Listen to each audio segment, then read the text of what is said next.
Okay, this is 1.4, number 9. Did this in class, but some people missed it, so I'm going to make this video for you. We're supposed to do this using this definition of f prime of x.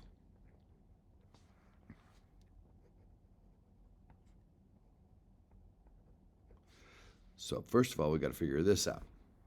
And then we want to simplify it to do some stuff here. So I got to put x plus h in for the x. So I'm going to get, so I'm just looking at this part right now, forgetting that I got to do the limit in this, and we'll be doing that later. So x plus h in for the x is going to be minus 3 plus 8 square root of x plus h. And then we get to take from that f of x, which is minus 3 plus 8 square root of x. And this is over h. And we want to let the limit go to as h goes to 0, but we can't do that because that would be division by 0. So hopefully we can simplify this enough so that we can get rid of that h. So we got minus 3 and minus a minus 3, which is a plus 3. So this minus 3 that's being subtracted from this minus 3 will be 0. And then I have an 8 in both of these, so I'm going to write 8 parenthesis. I'm going to factor out an 8, and I'm going to have the square root of x plus h minus, and there's an 8, but I've got the 8 out, so it's going to be minus the square root of x.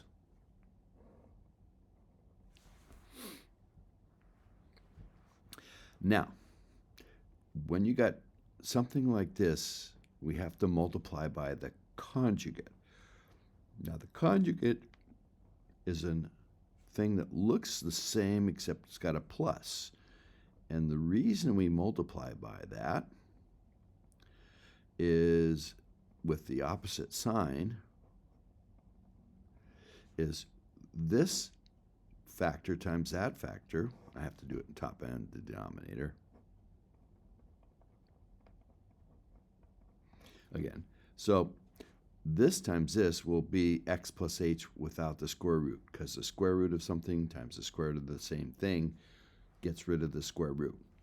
And similarly, these multiply. But the conjugate also has this feature that when you take the outside times the outside, you're going to get a positive quantity, and when you do the inside times the inside, you're going to get the same things multiplied but negative. And so they're going to cancel. So what I'll have is 8, the square root of x plus h times the square root of x plus h is x plus h. This times that is square root of x times square root of x plus h. And then this one times that one is the square root of x times the square root of x plus h, but minus, so they're canceling. So the insides and outsides, when I FOIL, are gone. And then I have minus the square root of x times square root of x, which is just minus x, over h and the other part of this conjugate that I had to multiply numerator and denominator. So I still have this square root of x plus h plus the square root of x.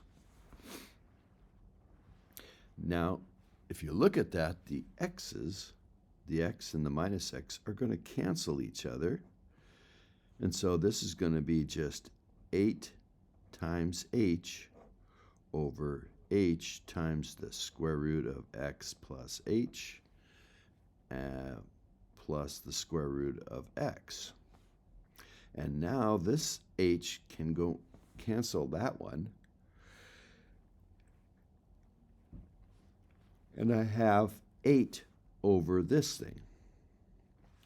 Now, if I let the h in this, now if I actually do the limit, they uh, find the constants. So they want us to look at this. But I'm not going to worry why that. Well, maybe I should. So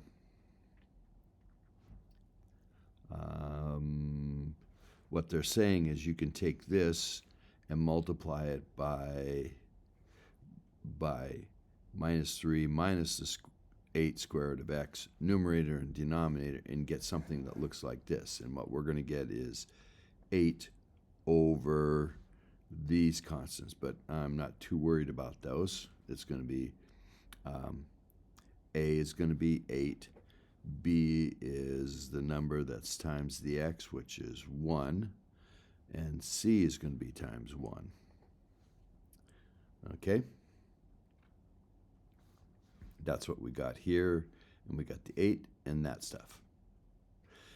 And so we have, but just continuing on, we have to do the limit now. So the limit of this, let me write it down here, the limit as h approaches 0 of 8 over square root of x plus h plus the square root of x. When h goes to 0, this is gone, and it's the square root of x plus square root of x, which is going to be 8 over 2 times the square root of x. 2 square roots of x added. So when we put the 0 in, we're actually doing the limit, and we get this. And that is what is here, 8 over 2 square root of x. So if we put in 1, we get 8 over 2 times 1, which is 4. At 2, we get 8 over 2 times the square root of 2.